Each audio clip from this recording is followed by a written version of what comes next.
All right. So today we are going to talk about different drivers, Chrome driver, Firefox driver, iDriver, and yesterday we had talked about them. And because these drivers are separate, so the question which was being raised was that will I have to learn these drivers separately? Will I have to write a separate code for every driver uh, in my application, right? For I will have to write a separate code, for Chrome separate, okay, for Firefox separate. The answer to this question is simply no, you don't need to do that. Okay, right.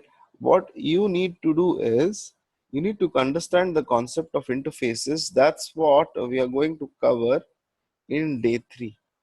Okay, that what are interfaces in Java language. Okay, right. Look, the thing is, I'll explain you this way. Suppose if you go to a bookstore to buy a book, right?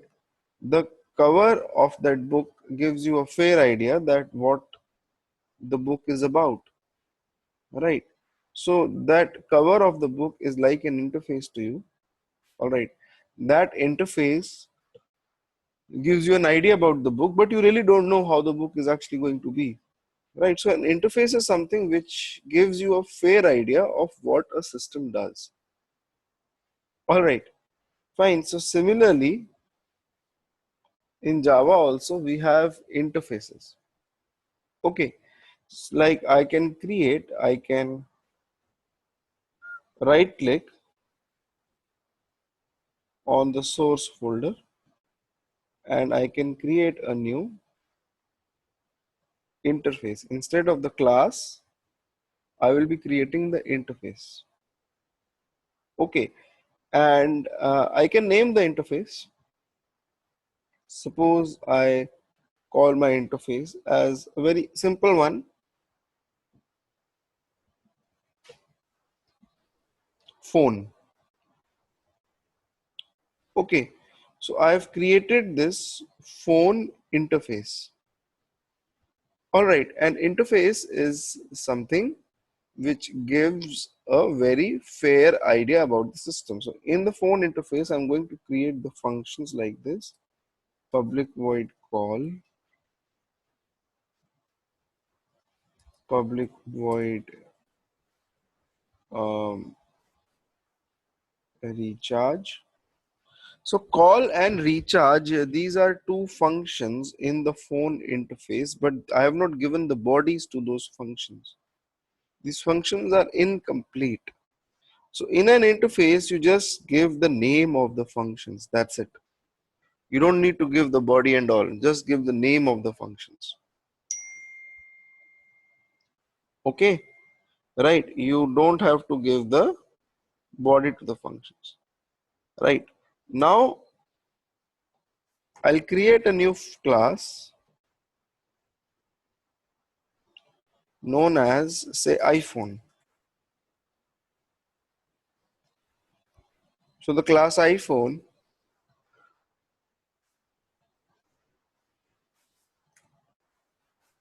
implements the phone interface. Okay, you write it like this because why do we write it like this? Right, you'll soon come to know. Okay, if you write that class iPhone is implementing the phone interface, then it becomes mandatory for this iPhone class to implement all the functions of the phone interface. Okay, right, you cannot ignore any one of them. You have to implement all the functions from this phone interface. You'll see this error. You move your mouse over the error and you'll get the option add unimplemented methods. So you click on this, so both the functions will come up. Call and recharge. Call and recharge were two functions in the phone interface. Okay, since the iPhone class is implementing the phone interface, both of them have come up.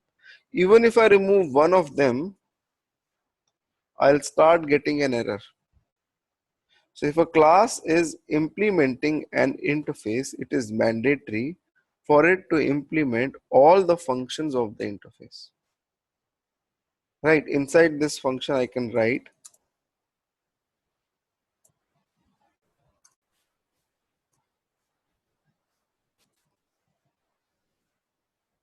iPhone calling. Then I can write over here iPhone recharge. This @ override is an annotation. Okay, it basically tells, it means over here that this function is coming up from the phone interface. Okay, you can remove it as well. It is not mandatory. But if you're looking at the code for the first time, just by looking at the annotation, you can judge that fine, this function is coming from the phone interface. So if a class is implementing an interface, it is mandatory for it to implement all the functions of the interface. Okay, I'll create one more class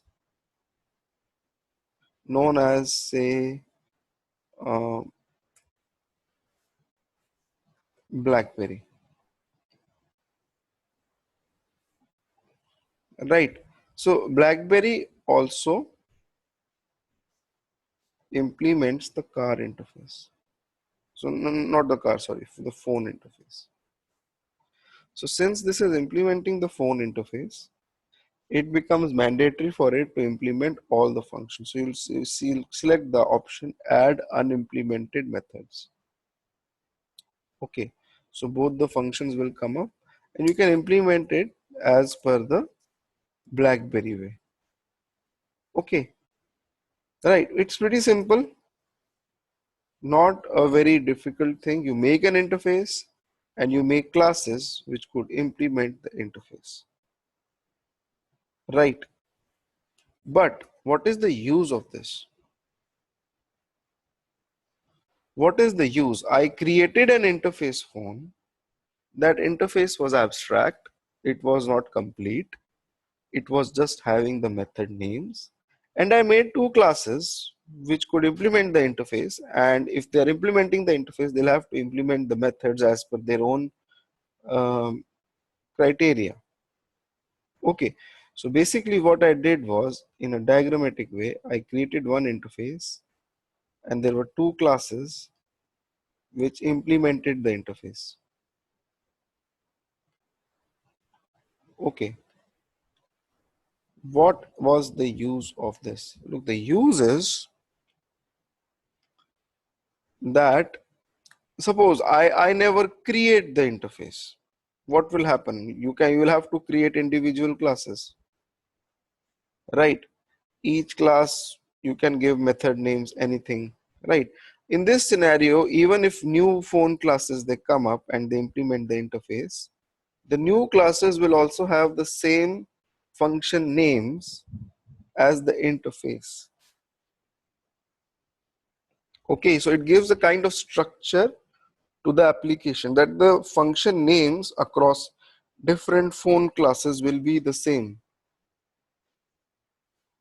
Okay, the function names such as call and recharge.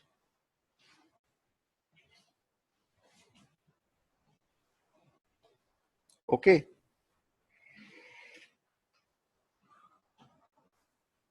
right, I hope you are able to understand. So these two functions will be in every class. So out here yesterday I had told you about Selenium, right? If you visit the website seleniumhq.org and go to the download section,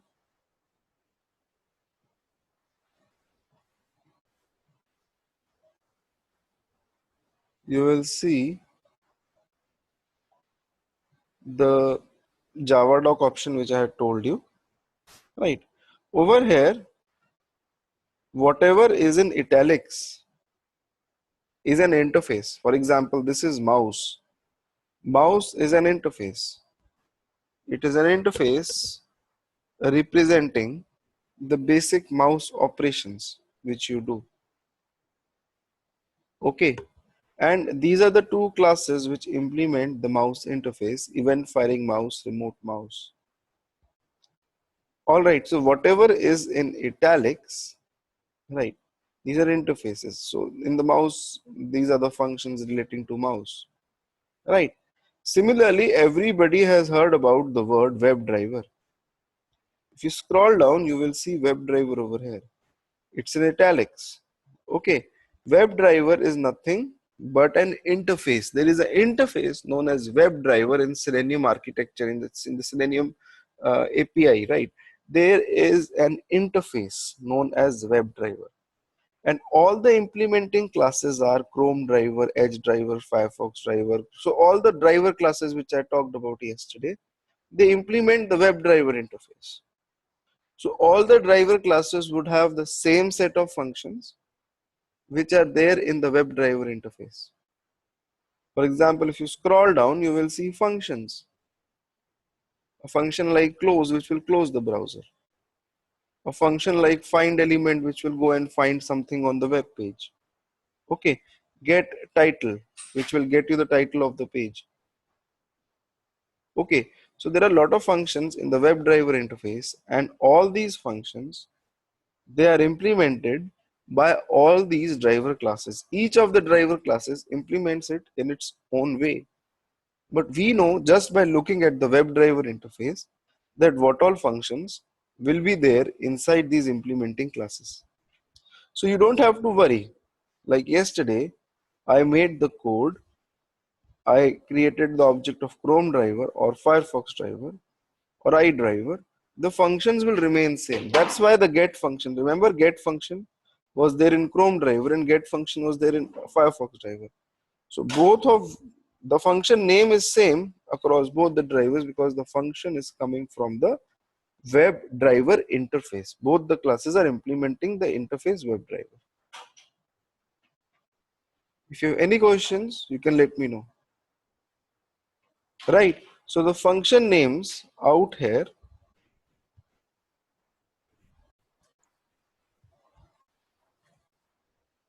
just a minute.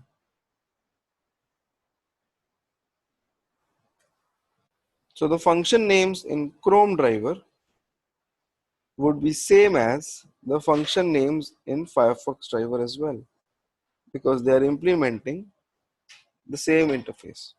Now suppose if I have to make a code which has to run on different browsers, how do I make it? Right, suppose I create a new class known as launch browser. Okay, and I have a string in this.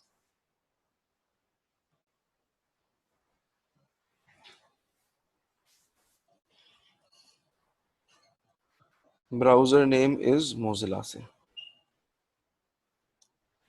Okay, later on you can read this value from another file like a properties file or an Excel file or an XML file, wherever you want to read the value of the browser.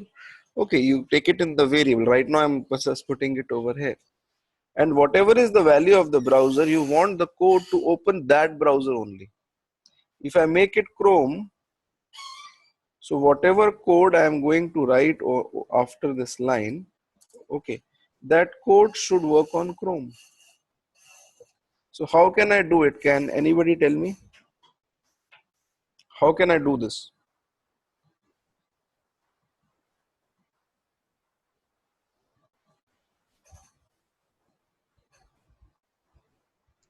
Put them in an interface and call the same, implement that interface for different browsers.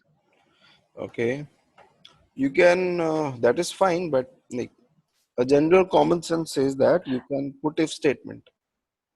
Okay, that if the browser name is equal to Mozilla, then I will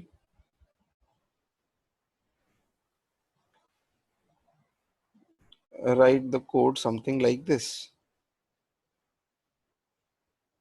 Okay,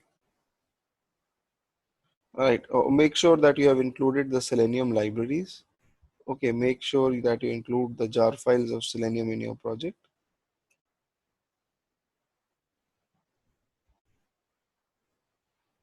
So I'm using the version 3.4 right now. All right. So out here, you create the object of Firefox driver. Right. Then if the browser is Chrome,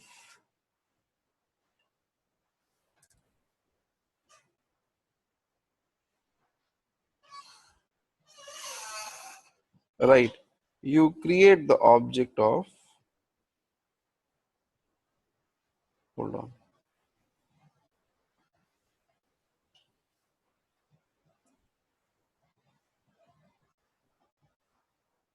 Chrome driver. Okay. Else if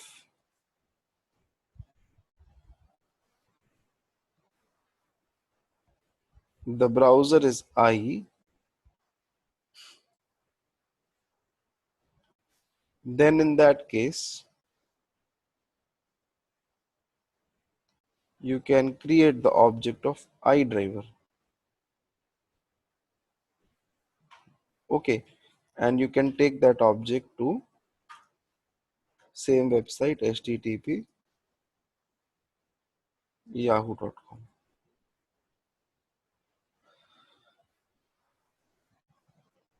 Right. But does this make sense?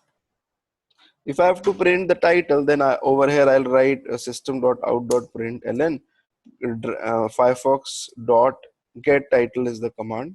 This gets the title of the page. Okay. If I have to print the title in Chrome, then I'll have to write Chrome dot get title over here. In I'll have to write I dot get title over here. So this doesn't make sense. Doesn't solve the problem. Although the function names are same, get title, okay, or the get function, but it doesn't make sense. Will I have to write a separate piece of code for Mozilla out here completely and Chrome out here? This doesn't solve my purpose. Okay, I am repeating stuff and this will actually get me into trouble. So we don't do like this. Okay, again, the answer to this question comes up from the concept of interfaces only. So till now what we have studied that you make an interface and other classes can implement the interface, and other classes will have the same set of functions as they are there in the interface. Okay, right. So what we are going to do now is, hold on, I'll create a new class over here, test phone. Now let's go back to Java. Let's go back to interfaces. Right. In this, I'll create the object of iPhone class.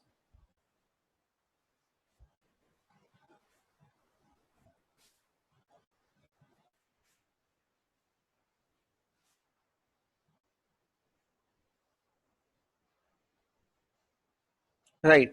And you can write iPhone dot call, iPhone dot recharge. You can call the functions present in the iPhone class. Pretty simple.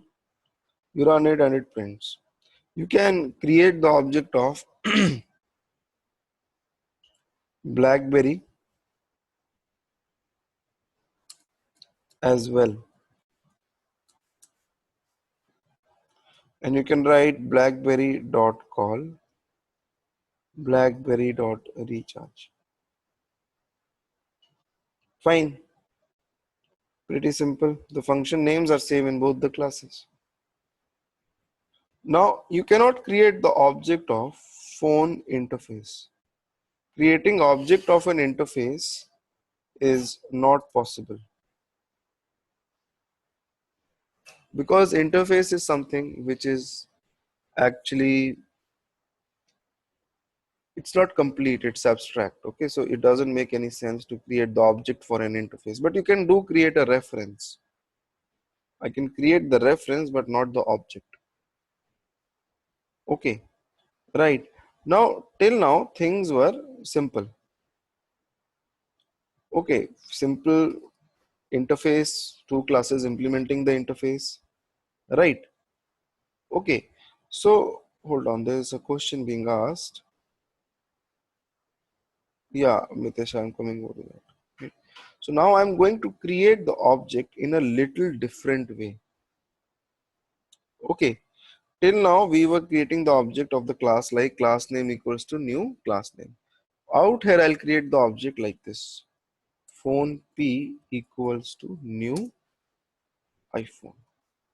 Now I'm creating the reference of the phone interface and equating it to the object of iPhone class. Now what does this mean? How is this line different from this? Okay, please ignore this red thing. It's the Android which is connected to my PC. Okay, right. So how is this line different from these? Look, with the help of this P, I can access the functions in the iPhone class which are coming from the phone interface. I can access the functions p.call and p.recharge. If I write this, I can access the iPhone calling and iPhone recharge functions. Okay, right. But what is the advantage? What is the difference? Look, in the iPhone class, okay, in the iPhone class, if I implement one more function, public void imaps. Okay, right. iPhone maps. It will print iPhone maps. Now, in my, because this function is proprietary to iPhone. Okay, iMaps are only there in iPhone. Call, recharge, and all they can come up from the phone interface. But iMaps function is something which is proprietary function of iPhone.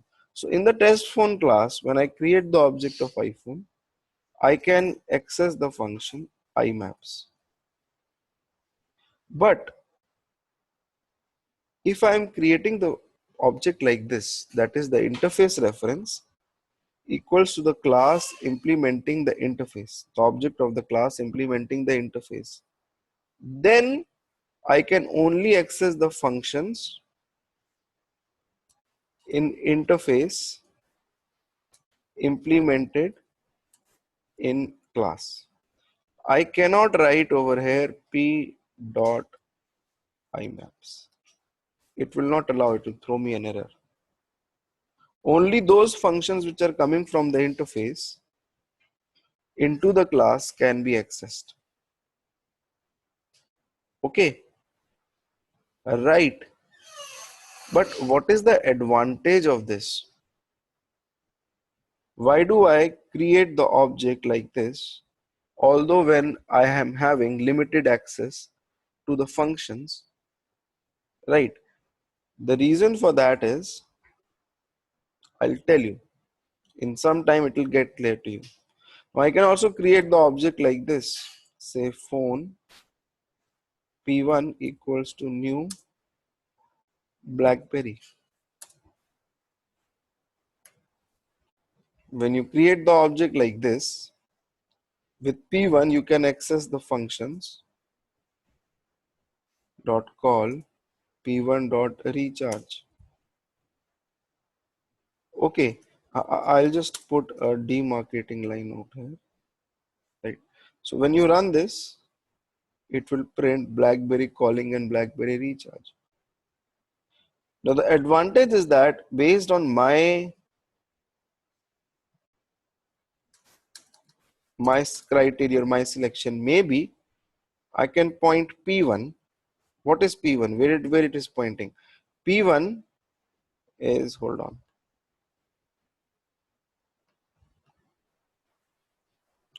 P1, okay, is pointing towards the object of BlackBerry. This is the object of BlackBerry class. Right.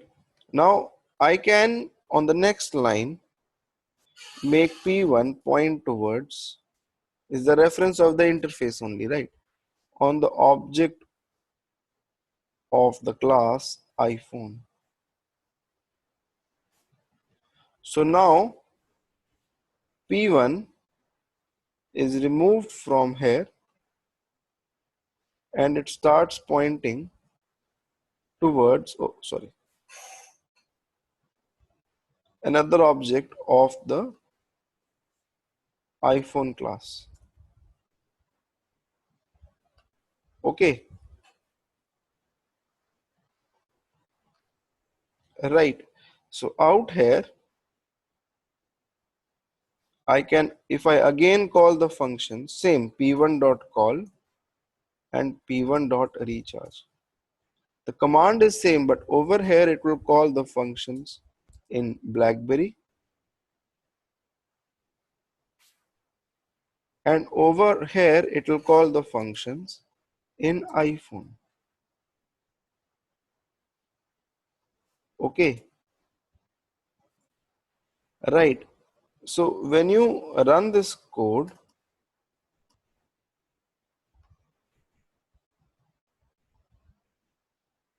you see that BlackBerry calling BlackBerry recharge, iPhone calling iPhone recharge.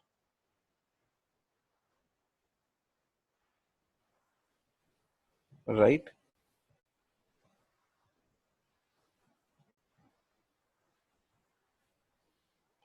I hope you understand my point over here. Right? Now, So P1 is an object of it's an phone object class. reference. It points towards the object. Okay, over here it is pointing towards the BlackBerry object. Now you make it point towards iPhone object. Okay? So, Uh, so in the same way, you can even change the reference to the browsers, like you're coming back to yes, your previous example. Okay. yes, that's what I'm coming over to. Right. Now I can decide over here that say phone x equals to null. That means x is not pointing anywhere.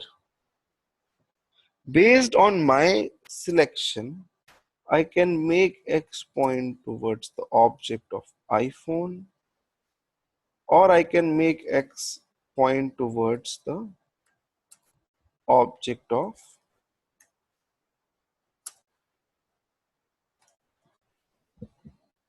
BlackBerry. Uh, Okay, but Ashish, here once again. See, earlier in the iPhone class, you wrote a new function, right? So, IMAP. yeah, IMAP. So again, IMAP can be called only when the No, object is referencing to that with class. this you cannot call IMAPs. Okay, You can call the functions which are there in the phone interface and implemented in these classes. okay. Which are only the common ones. Okay. Yeah.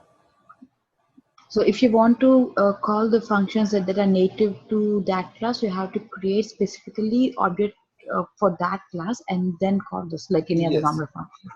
Okay. Yes. If you want to call the proprietary functions of the iPhone class as well, so you'll have to create the object of iPhone. Now in Selenium, I told you that there is an interface WebDriver. Okay. And all these are the implementing classes. Now till now what we have done, we have created the object like this. Firefox driver, or we have created object like this, Chrome driver. Now we can also create the object with WebDriver interface, that the reference of WebDriver equals to the implementing class. Okay, because all these classes, they are implementing the WebDriver interface. you can declare your WebDriver handle as null. You can declare the reference as null. Based on your choice, you can make it point towards new Firefox driver or new. You just have to just write few words, hit the control space bar, the auto suggest will come up, okay, which will tell you that which driver. This shortcut is control space bar. So based on your situation, you can make the driver point towards Firefox driver or Chrome driver or anywhere, right? Uh, Ashish, sorry to interrupt. So, but still, even though we can declare like this, like yesterday when you showed, when we want to initiate the Firefox driver, we have to write like 2 lines of code, right? So now, even if we just write for the driver object, we can refer to whichever browser Yes, we can. yes, that's what I'm coming over to. So you don't I'm need to sorry. write these things. Got it. But what about the first, the system set property? We still need to That you do will that. have to write, obviously, you'll have to set the system property. That is nothing. Okay, but even if we want to jump between different browsers. Hold on, I'll tell you, hold on. Okay. So you don't Okay. need to write like this now.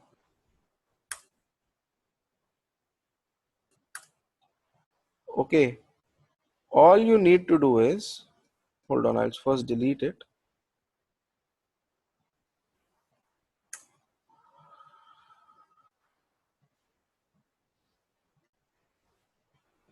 You declare your WebDriver reference pointing towards null. Based on your requirement, you can make this driver point towards new Firefox driver, or you can make the driver same reference point towards new Chrome driver. Okay. Or you can make this driver point towards new Internet Explorer driver. So the reference name, it is the same. So this part will initialize the browser. If I run the code, right now Chrome will launch. You see Chrome has launched. If I make this to Mozilla, then with the same driver instance, okay, Mozilla will launch. You see that Mozilla has started. And once the driver is initialized, you can fire the driver functions. The function names are same. In the test phone class, the function names were same. Call and recharge. Whether it was in BlackBerry or whether it was an iPhone, the names were same. So you can simply start interacting with browser over here. The commands in all the driver classes, they are same. I had told you.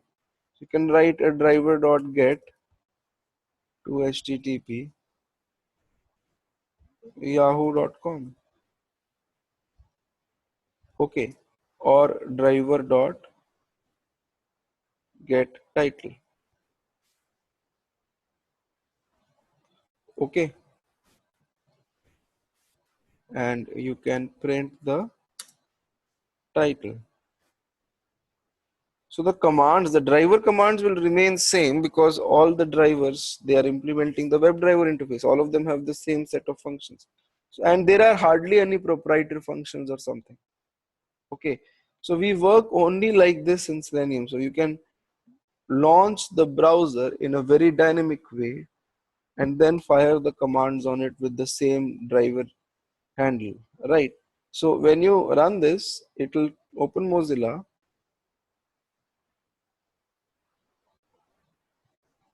take you to yahoo.com. Yes, yes, Nilesh.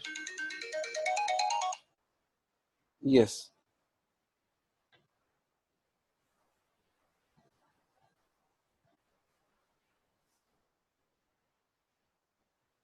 right. Now, if I change my driver handle reference to Chrome out here, okay, and if I run this code, so this will launch Chrome,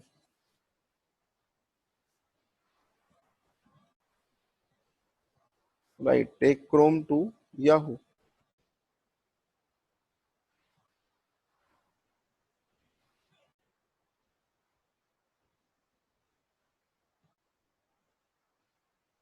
I hope you got my point. And it prints the title of the page as well. You see that? Okay. Now, after reaching these websites, you have to interact with them. You have to click on a button, click on a link or something, right? So, how do you interact with the websites?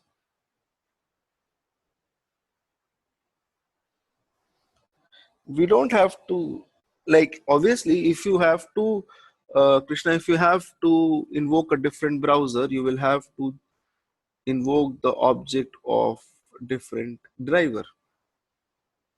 Okay, if you want to work on different browsers, at least you'll have to create the object of different browsers, but the reference, it will remain the same. Okay, right. Now, how do you interact with the web page? Okay, Selenium, it works on the page source of the object. Okay, sorry, of the page source of the website, not the object. You go to any website. Okay, you go to say bbc.com. There is a page source on this website. Everybody, almost everybody must be knowing about page source. Okay, so out here, if you right click, you will get the option view page source. This is the page, this is the HTML code. It remains same across different browsers. It doesn't change it will not change. This will not change. This remains the same. And you will have to understand the skill of investigating this page source. In page source, there are tags and attributes. Okay, all these which are there in the reddish maroon color, these are known as the tags. Each tag can have one or more attributes. For example, this is div tag.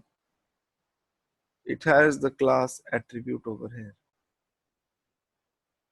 Okay, this is an li tag. It's also got a class attribute. All right, you have this, hold on. You have this div tag over here.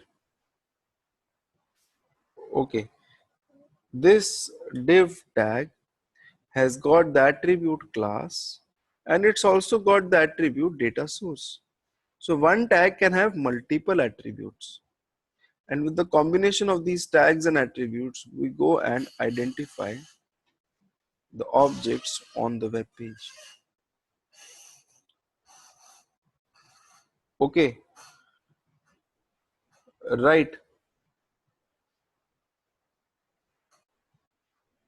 fine. So I hope you got my point.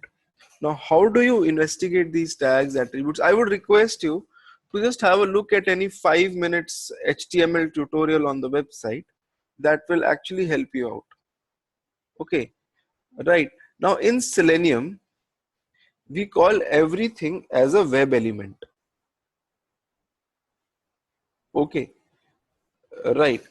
So, um, look, a button is a web element, right? And a link is a web element. Anything you see on the page, this image is a web element, right? Don't think that, don't think that it is same as the web element in QTP. QTP is a different tool. Web element in QTP is very different. In Selenium, everything on the link on a web page is categorized into a single word known as web element. And if you look at the documentation of Selenium, then you will find one more interface known as web element. This one.